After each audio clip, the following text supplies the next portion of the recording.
Assalamualaikum warahmatullahi wabarakatuh. Selamat pagi anak-anak semuanya. Selamat berjumpa di dalam pembelajaran daring. Di sini Bu Alima di kelas 9 mengajarkan materi PKN. Sebelum pada materi, Bu Alima sampaikan pada kalian selamat atas kalian bisa naik di kelas 9. Tentunya dengan keberhasilan, dengan jeripayahmu, dengan tanggung jawabmu, dengan disiplinmu, sehingga kalian bisa meraih naik di kelas 9. Itu semua adalah merupakan anugerah, nikmat dari Allah yang diberikan kepadamu semuanya.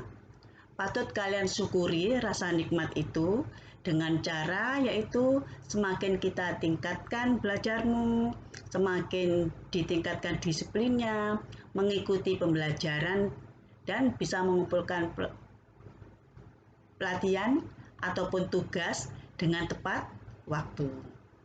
Marilah pembelajaran PKN kita awali dengan bab 1 dengan judul Dinamika Perwujudan Pancasila sebagai Dasar Negara. Pancasila memiliki dua fungsi, yaitu yang pertama sebagai dasar negara, yang kedua sebagai pandangan hidup bangsa.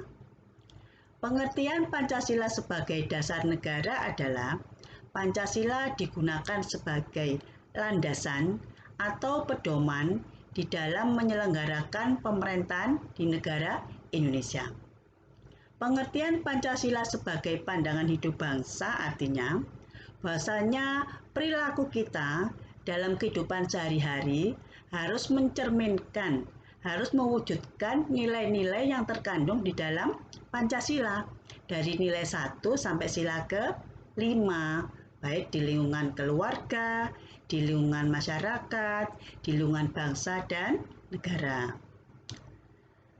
Baiklah anak, di dalam bab 1 ini kita pada KD yaitu mensyukuri perwujudan Pancasila sebagai dasar negara yang merupakan anugerah Tuhan Yang Maha Esa.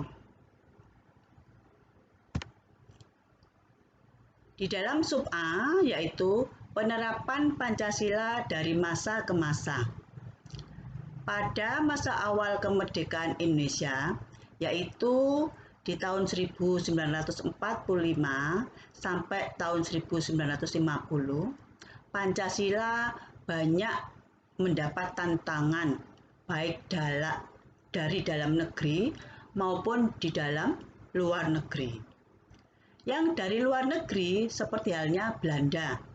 Belanda masih ingin menguasai, menjajah Indonesia lagi. Seakan-akan tidak rela kalau Indonesia merdeka. Begitu Indonesia merdeka, dia datang lagi. Sampai terjadi peristiwa penyobekan bendera merah putih biru seperti halnya yang di Surabaya itu. Ya, terjadi penyobekan bendera. Terjadi agresi militer Belanda yang kedua. Nah, selain itu, tantangan selain dari luar negeri juga datang dari bangsa Indonesia sendiri. Dari bangsa Indonesia sendiri seperti apa di sini? Nah ini, upaya-upaya pemberontakan terhadap NKRI di seluruh tempat di daerah seperti apa yang dilakukan oleh bangsa Indonesia sendiri? Yaitu pemberontakan PKI, pemberontakan DI/TII di Jawa Barat dan Jawa Tengah, APRA, Angkatan Perang Ratu Adil, pemberontakan Andi Aziz, juga pemberontakan RMS Republik Maluku Selatan. Nah, itu macam-macam pemberontakan yang terjadi di Indonesia. Ingin menggantikan Pancasila sebagai ideologi yang lainnya. Jadi bagaimana situasi Indonesia pada saat itu? Situasi Indonesia tidak menentu, kacau, karena banyak pemberontakan. Nah, kemudian pada tahun 1950 kita tidak memakai lagi Undang-Undang Dasar 1945. Untuk mengatasi keadaan yang kacau itu, kita memakai Undang-Undang Dasar sementara atau UDS tahun 1950. yaitu presiden berfungsi sebagai kepala negara dan menjadi bagian dari pemerintah. Namun, tanggung jawab pemerintahan berada di tangan Perdana Menteri bersama para menterinya.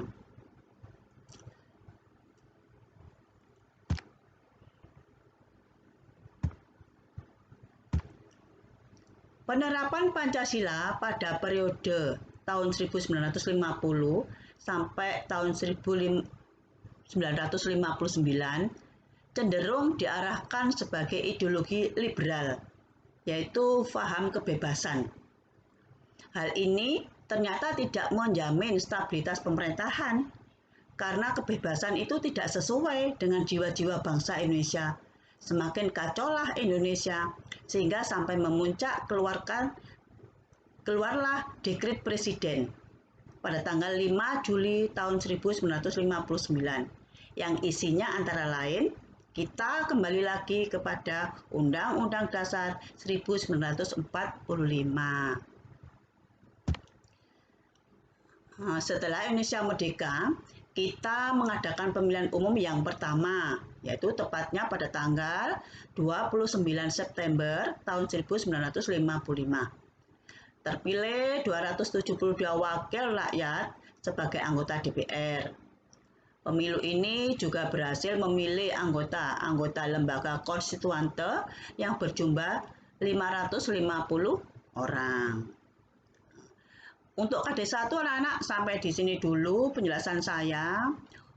Tugasnya silakan dilihat di paket halaman 2, dikumpulkan lewat Edmodo.